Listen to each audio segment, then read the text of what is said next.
If I gave these two setups to two beginner anglers and sent them out to the same lake, would the angler using the more expensive combo catch more fish than the one using the less expensive combo? I doubt it. Right.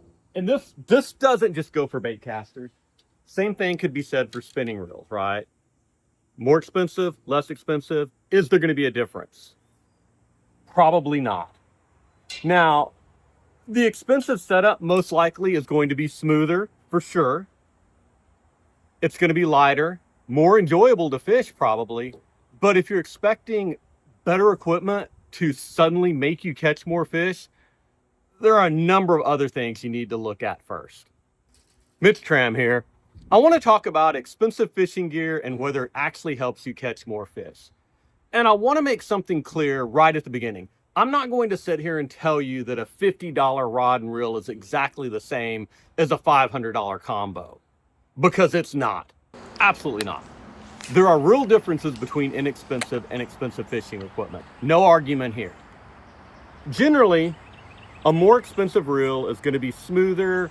It may have higher precision gears, better bearings, a better drag system, tighter tolerances. That rod, it may be lighter, better balanced, and more sensitive. Those are real advantages, and we're going to talk about those.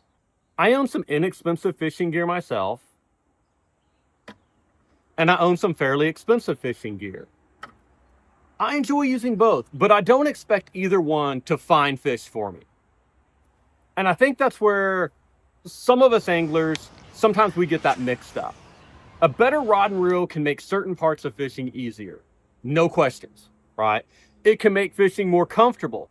And depending on what you're doing, it may help you make better casts or feel a lighter bite. No arguments there. But there's a whole lot of fishing problems that you can't solve by spending more money. So I want to go through what you're actually getting when you buy more expensive gear.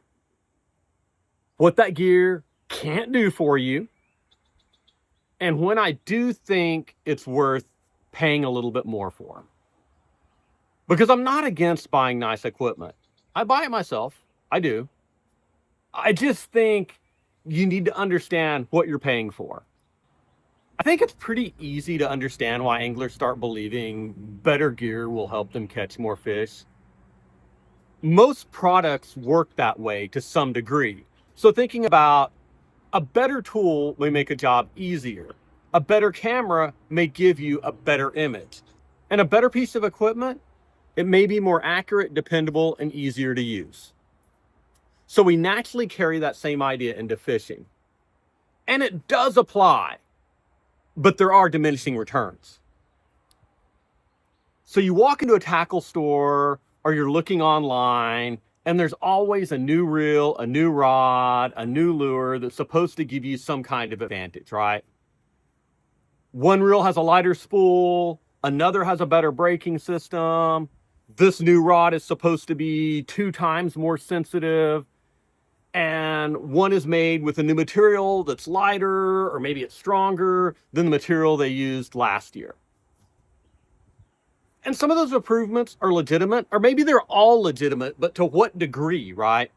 I've used reels where the braking system really did make it easier to cast lighter lures or awkward shaped baits that, catch the wind. I've used nicer rods that were noticeably lighter and more sensitive than less expensive rods. Those are real things, right? But it's real easy to go from recognizing those improvements to believing the equipment is the reason somebody catches fish. Most of the time, the equipment doesn't have a lot to do with it.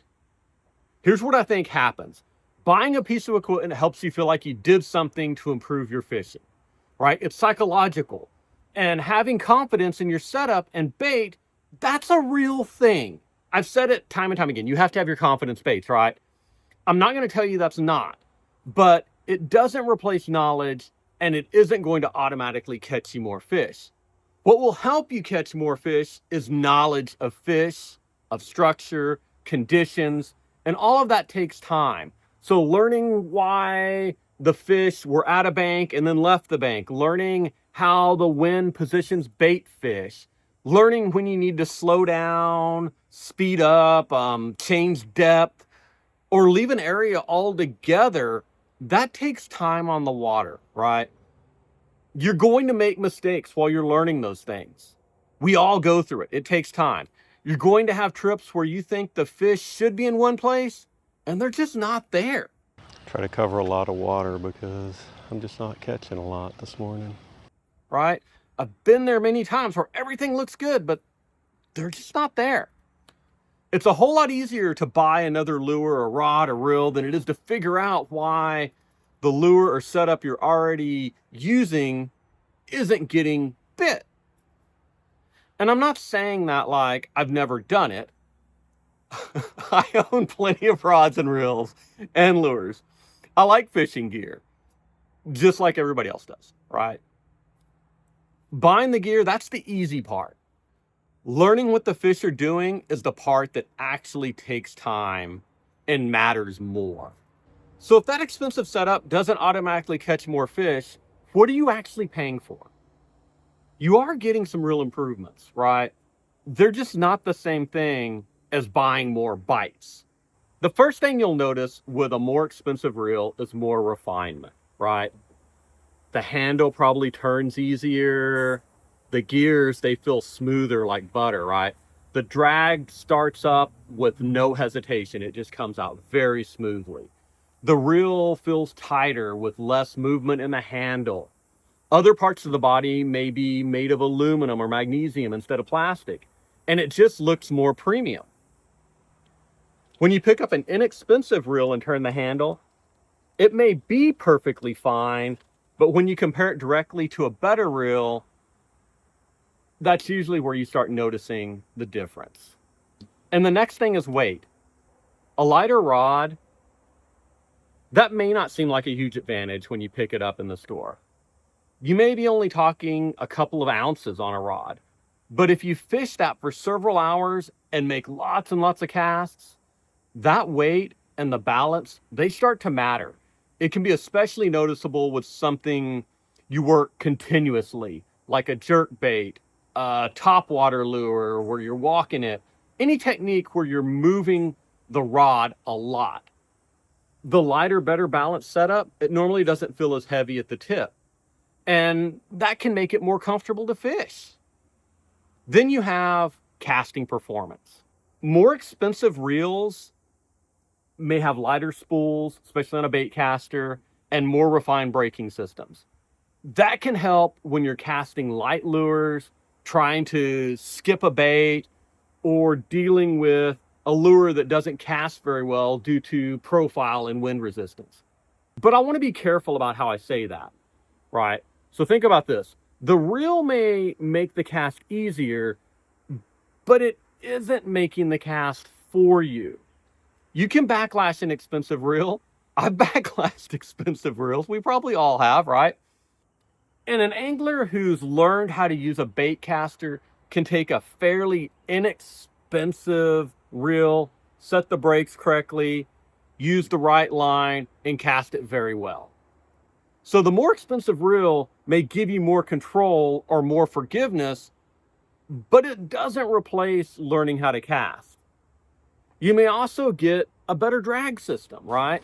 And that can matter when you're using lighter line, you're fighting larger fish, maybe you're fishing saltwater where the fish make really hard runs, or, some big freshwater fish like F stripers that make big, long, hard runs. A smoother drag starts releasing that line without that initial hesitation, right? It just comes off nice and smooth. And that can help protect the line and keep the fish hooked. And then think about durability. Durability is another area where spending a little more can help. Thinking about this in general, right? Better reels use better materials. They have tighter fitting parts. They may hold up longer, especially if you fish a lot and you take care of them. That doesn't mean every expensive reel lasts forever though, right? Or every inexpensive reel wears out quickly. I've used inexpensive reels that have held up pretty well. When you start taking reels apart and looking at the gears, bearings, the drag, the washers, and other components, you can usually see where some of that extra money went, right? The same thing applies to your rods. A more expensive rod may use a lighter blank, has better guides, a more comfortable reel seat and handle, and better quality cork on the handle. That extra sensitivity, it can help, especially when you're fishing something slow on the bottom or when the bite is really light. But there is a limitation, right? The rod can only help you feel fish that are actually there. If you're throwing in empty water, the most sensitive rod in the world isn't going to help you. So yeah, when you think about it, expensive equipment can be lighter, smoother, more durable, more sensitive, easier to use, and they're real benefits. But what it can't do is solve some basic fishing problems that keep most anglers from really getting better and getting bites. The first thing that expensive gear is not going to fix, it's not going to fix the location. Expensive gear is not going to put fish where there aren't any fish, right? You can have $1,000 in your hands, but if the fish aren't using that area you're casting into, you're not going to get bit. And that's where a lot of anglers kind of mess up. We stop getting bites and immediately start looking at the lure. Should I change the color? Should I change the size? Do I need a different rod? Do I need to be able to cast further? Sometimes you do need to change something, but a lot of the time the fish just aren't there, or they've moved. Temperatures changed, the sun has moved, any number of things, right? You might be fishing a spot that was good last month, but the conditions, they've changed. The water level, it could be different. The bait may have moved. The fish may have pulled away from the bank and moved into another type of cover. It's now hotter or colder, and that's caused the fish to move. One of the most important things you can learn is when to stop changing lures and start changing locations. When you think about your lure, right, is your lure matching the watercolor clarity? And is it matching the conditions? If it is, changing your lure is probably not going to change the bite. It could, but it's probably not. It's probably location at that point. Now, expensive gear, it can't fix the wrong depth, right? You're maybe fishing the correct general area, right? The conditions, you see everything, it looks good. You see bait in the water, you have a lay down, you have shade, you have a grass edge, whatever it may be. But the lure, it's passing 5 or 10 feet above the fish's head. Or maybe you're dragging something on the bottom while the fish are suspended and feeding higher in the water column, where you might be better off using a jerk bait or a shallow running crankbait. You can make the perfect cast with the best reel you own, but if the lure never gets in front of the fish, the equipment, it really doesn't matter. Then you have presentation. Sometimes the lure's moving too fast. Sometimes it's moving too slow. Sometimes you're working it correctly, but the fish wants something completely different that day. A better reel can give you more control, but it doesn't tell you how fast to turn the handle, right? A more sensitive rod may help you feel the bite, but it doesn't tell you whether the fish want the bait dragged, hopped, paused, steadily retrieved. You have to figure that out, and that takes practice and time on the water, trial and error. And then you have timing and conditions. That matters too. There are times when the fish are active and willing to chase. And then there are times when they're much harder to catch, when they're kind of setting in one place, they're not leaving their strike zone, and they're looking for something easy. Say a cold front moves through, the wind changes, the sky's clear, and you get like these bright bluebird skies. The fishing pressure on the lake has increased. Those things affect fish behavior, and expensive equipment doesn't make those conditions go away. Then you have some of the smaller fundamental type problems, right? A premium reel rod, they won't tie a good knot for you. It won't keep you from overfilling the spool on the reel. It's not going to remove line twist on your spinning reel. It won't set your drag correctly. It won't keep your hook sharp. It won't stop you from setting the hook before the fish actually has the bait or jerking the hook out of the fish's mouth because you set it too hard. It won't stop you from forcing a fish in and breaking off. Those are all things you have to learn and manage. But those things are all really great news, right, in reality, because it means you don't have to spend $1,000 before you can become a better angler. Now, theoretically, let's say somebody's getting into fishing and they have $1,000 they could spend. And they ask me, what do I buy? I wouldn't tell them to put all that money into a rod and reel. I'd tell them to get something dependable, right? It doesn't have to be the cheapest thing you can find, but it also doesn't need to be top of the line. You want a rod that fits your technique, a reel that operates correctly, and line that matches the setup. Once you have that, I think your time and money are better spent getting on the water. So just going through this, right? Learn what different types of cover look like. Learn where fish tend to position on a point, on a grass line. Pay attention to the wind. Watch for bait fish. Watch for birds work in the water. Learn how water clarity changes what you can get away with and what bait color generally aligns to the water clarity you're fishing. What bait generally works better when it's windy or choppy or when it's calm. Learn what your lures feel like as they come through the grass, when they hit wood or rock, when you're dragging it through mud.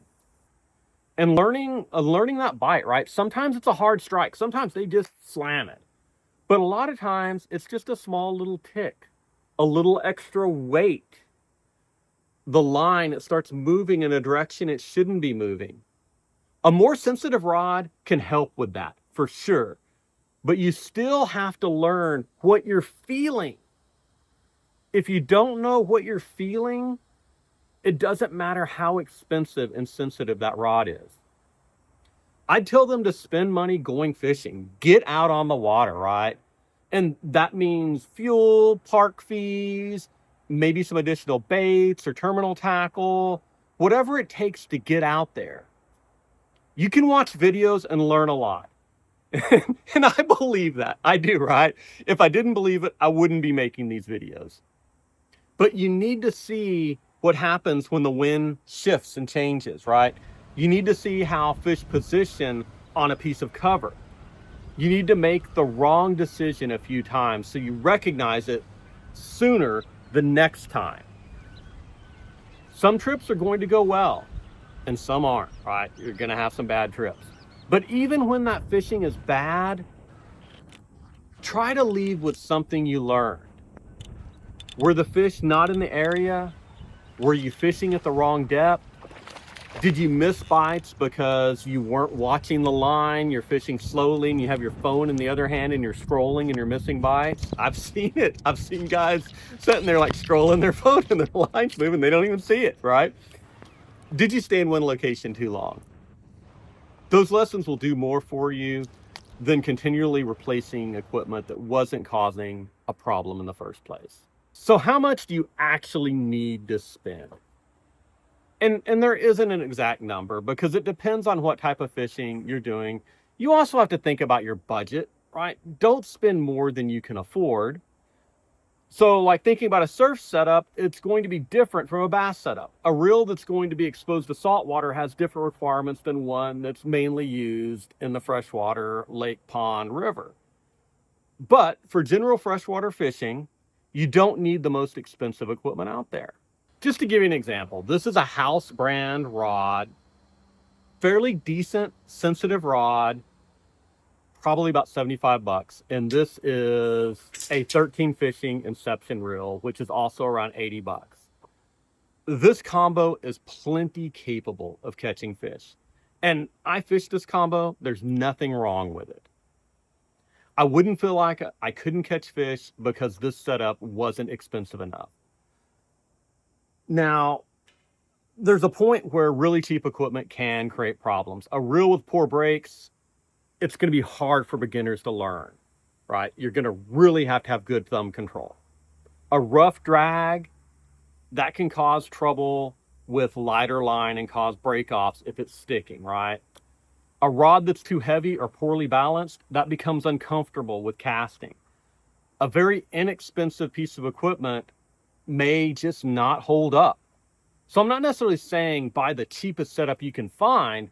What I'm saying is once you get a dependable, functional piece of equipment, spending 2 or 3 times as much doesn't normally get you 2 or 3 times more fish. Probably not going to get you any more fish, in all honesty. You're usually paying for small improvements, right? Less weight, more refinement, better materials, a little more sensitivity. And those things can be worth paying for, but the value depends on how much you fish and what you expect from your equipment. A beginner with an average setup who understands location and presentation is going to catch more fish than somebody with premium equipment who keeps casting into empty water every time. And that's really the point. The person holding the rod is still the most important part of the setup. Now, after saying all of that, I do believe there are times when expensive fishing gear is worth the money. The first is when you fish a lot. If you only fish a few times a year, you're probably not going to notice or benefit from every little small improvement. But if you fish several hours at a time, multiple times a week or month, and you make lots and lots of casts, a lighter, better balanced setup can make fishing noticeably more comfortable. And that comfort, it matters. Another situation is when a specific technique benefits from better equipment. If you're trying to cast very light lures on a bait caster, spool weight and braking system, they make a huge difference. And that's kind of where that BFS type setup comes in, right? If you're fishing bottom contact, slower presentations, a lighter, more sensitive rod, it's going to help you detect bites. If you're fishing around heavy cover, you may want stronger components, a reel that stays solid under load, right? One with a metal frame as opposed to a plastic frame. And, if you're fishing saltwater, corrosion resistance, sealing, and drag performance can become very, very important. The equipment, it really just kind of needs to match the job. Durability may also justify cost, right? If you buy a better reel, maintain it, and use it for many years, that higher price, it may make sense. And, to give you an example, this is a KastKing Royal Legend, the first one, right? It's about 7 years old. It has been used a lot. I used it quite a bit testing it out early on, and I let people borrow it all the time. And it still works. The drag still works. But if you listen to it, you can hear this reel. It's very geary.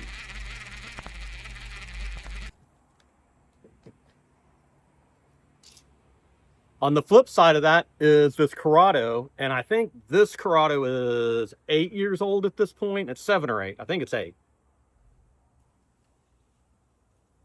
But it's silent, and it's still buttery smooth. But you're comparing a $45 reel to a reel that costs multiple $100s, right? So there's nothing wrong with this KastKing reel. It still works perfectly fine. It's just not as smooth as it once was, right? And that's the difference of that durability over time. I've opened up inexpensive reels and more expensive reels before, and sometimes you can clearly see a difference inside. Sometimes there's better gears, higher quality materials. You can see how they're meshing together better. Higher quality bearings in useful places, a better drag material, and components that are easily accessible, right, for replacement. Other times a reel may cost more because it has all these pretty cosmetic features, or even just because the name on the side of it. So I think you need to look at what you're actually getting. And then there's the simplest reason to buy expensive equipment. You like it. Nobody can argue with that. You like it, right? Fishing is something most of us do because we enjoy it. And if nicer equipment helps you enjoy it more, go for it. If you can afford that nicer rod, that reel, and it makes fishing more enjoyable, there is nothing wrong with that. I bought nicer equipment because I liked it. I liked how it felt, how it performed, and how it was built. I just don't confuse getting better equipment with believing it's going to do the fishing for me, that it's going to automatically make me a much better angler. That's kind of the distinction I'm chatting about here. Premium gear, it can improve your fishing experience. In certain situations, it can make a technique easier and help you execute it more consistently. But it doesn't replace finding the fish and putting the right presentation in front of it. So before you buy another rod or reel, bunch more lures, ask yourself, what problem are you actually trying to solve? Are you losing fish because your drag is sticky and rough? You cleaned it, it's not any better. Are you having trouble casting specific lures because they're too light? Is the rod too heavy to use comfortably? Is the equipment wearing out because you are just using it so much, or you're using it in tough conditions like saltwater? Those may be legitimate equipment problems that you need to solve, right? But if the problem is that you're not getting bites, you need to look at location, depth, timing, presentation before blaming the rod, the reel, or any other equipment. So next time you're out, pay attention to where that bite happened. What was different about that cast particularly? Did the lure come past a piece of cover? Was there a depth change? Did you pause the bait differently? Was the wind pushing into that bank? Those are details that are going to help you start putting a pattern together. They're going to help you understand how to fish better. And when you do catch a fish, don't just make another cast and forget about it. Try to figure out why that fish was there. Then look for another place with similar conditions, right? That's how you start finding fish instead of just hoping one happens to swim past your lure. The best anglers aren't necessarily the ones who own the most equipment or the best equipment. They're the ones who recognize what's happening and make the correct adjustments. They know when a spot is worth slowing down for, and they know when they're wasting their time. They know when the lure is wrong, but they also know when changing the lure isn't going to fix the problem. All that understanding, it works with inexpensive gear. It also works with an expensive setup. The difference is the angler. So does expensive fishing gear catch more fish? By itself, absolutely not. I do not believe it does. It can be lighter, it can be smoother, it can be more sensitive, more durable, easier to use. And depending on the technique, those advantages may help you fish more effectively. But that equipment is not going to find the fish for you. It can't choose the right depth for you. It's not going to adjust your retrieve. It can't tell you when to leave an area. Those are things that make a bigger difference. So buy the best equipment that makes sense for how you fish and what you can comfortably afford, right? What's in your budget? If you enjoy premium fishing gear, enjoy it. I do. Nothing wrong with that. Just make sure you're buying it for what it actually gives you and not because you expect the fish to care what it costs. What's the best piece of fishing advice you've ever received? Drop a comment, let me know. I answer all of them. If you're spending a lot of time casting without getting any bites, you can check out these next two videos. This one's going to help you understand if you're fishing in empty water, and this one will help you understand the most common mistakes that anglers make that prevent them from catching fish. I'll see you on the next one.